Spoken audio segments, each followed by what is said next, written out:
A very good morning to all of you students. Today we are taking here 11th class political science English medium and we are the member of Kalpana Chawla Vidyapeeth school. बेटे मैं आप सभी को political science पढ़ा रही हूँ जहाँ पर हम चैप्टर नंबर 3 जो है स्टार्ट कर चुके हैं। Now let's start. और आज हम क्या पढ़ते हैं बेटी? आज हम पढ़ेंगे अपनी बुक जो एनसीईआरटी है, एनसीईआरटी में नेक्स्ट पेजेस हम पढ़ने जा रहे हैं। Now for the equality of opportunities and natural and social inequalities.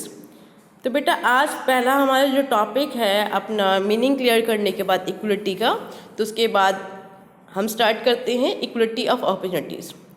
The concept of equality implies that all people as human beings are entitled to the same right and opportunity to develop their skill and talent. तो यहाँ पर जो ये paragraph है बेटा, you can see that इस paragraph का meaning क्या है कि सभी के लिए समान अवसर। सभी के लिए समान अवसर का मीनिंग क्या होता है बेटे? कि whether we have different colour, different culture, different castes, different concept, different cultural tradition, but we are equal before the constitution, before the law. हम संविधान के आगे इक्वल है और हमारे साथ किसी तरह का कोई पार्शलिटी जो है गवर्नमेंट की तरफ से, हमारे संविधान की तरफ से नहीं होता। अब मान लीजिए बेटा, अगर हम कहीं पर किसी जॉब को फिल करते हैं या फिर किसी भी एंट्रेंस एग्ज़ाम में हम जाते हैं, तो जो वहाँ का प्रोसीजर होता है that is equal for all, सभी के लिए इक्वल होता है।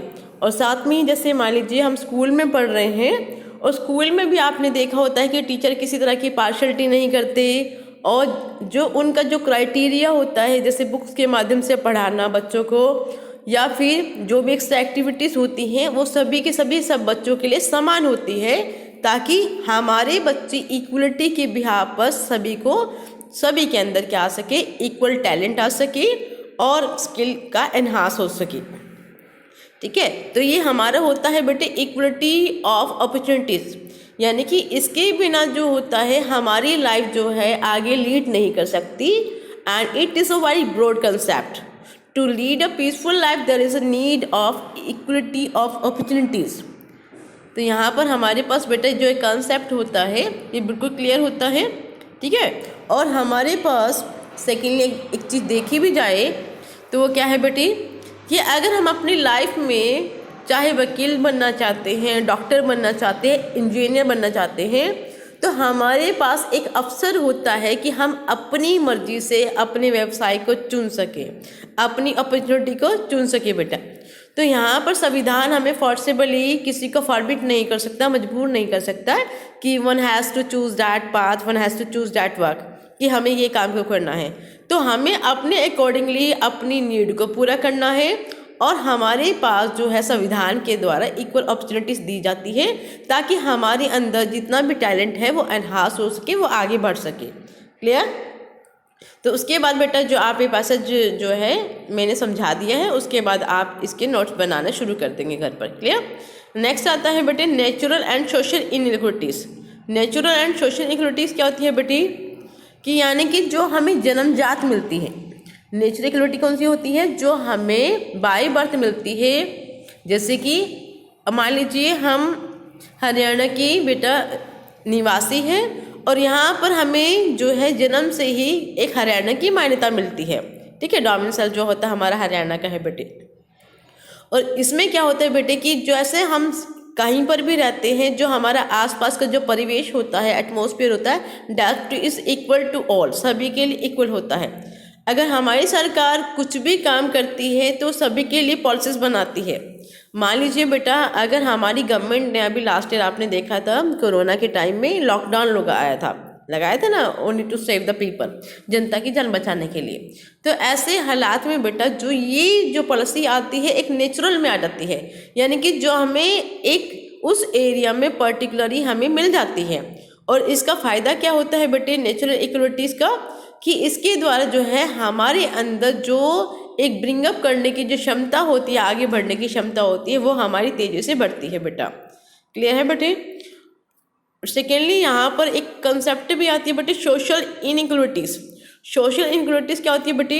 जो समाज में असमानता होती है, समाज में असमानता कैसी होती है, मान लीजिए कई बार कंसेप्ट आती है कि वीमेन जो होती हैं, औरतें, वो घर का ही काम करती हैं, they are only house work, वो हाउस वर्क करेंगी, और जो मेल होते हैं बाहर आउटसाइड घर के काम करते हैं। पर आप सभी को पता है आज के टाइम ऐसा आ चुका है बेटा, we are getting the equality in all the sphere of life.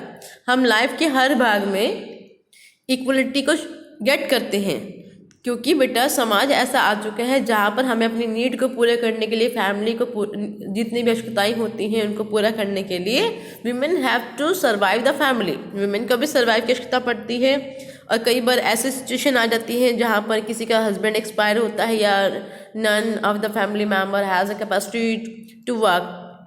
तो ऐसे हालात में बेटा वीमेन को भी क्या होती है, समाज में इक्वलिटी दी जाती है संविधान के द्वारा, कि अगर वो किसी भी प्रोफेशन को अपनाती है, किसी भी काम को करती है, they are getting the equal wages, वो इक्वल वेजेस जो है प्राप्त करती है। और जो उनका टाइमिंग आवर भी होता है किसी भी ऑफिस में काम करने का, वो भी इक्वल होता है बेटे।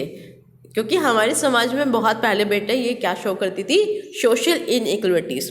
पर आज के टाइम में हमारा जो कॉन्स्टिट्यूशन जो बेस्ड है, एक प्रिंसिपल बेस्ड है, रिटन फॉर्म के ऊपर बेस्ड है, तो उसके अंदर यहाँ पर जो इक्वलिटी होती है वीमेन के बारे में, वो बिल्कुल ही क्या कर दी गई है, क्लियर कर दी गई है कि now there is no inequality among the people whether it is on the basis of gender, casteism. तो किसी भी हालात में बेटा वीमेन को मेल से इन्फीरियर नहीं समझा जाता। ठीक है बेटे, तो आज के लिए हमने इतना ही पढ़ा है। तो आज आपका होमवर्क क्या है बेटा, आपको ये टॉपिक जो है इक्वलिटी ऑफ अपॉर्चुनिटीज़, ये वाला बेटे, और उसके बाद हमारे पास जो टॉपिक आता है, यू कैन सी हियर बेटा, नेचुरल एंड सोशल इनइक्वलिटीज। आपको ये दोनों टॉपिक जो है बेटे अपनी क्या करने हैं, अपना रिटर्न में लिखने हैं, उसके नोट्स बनाने हैं बेटा। And thank you for today.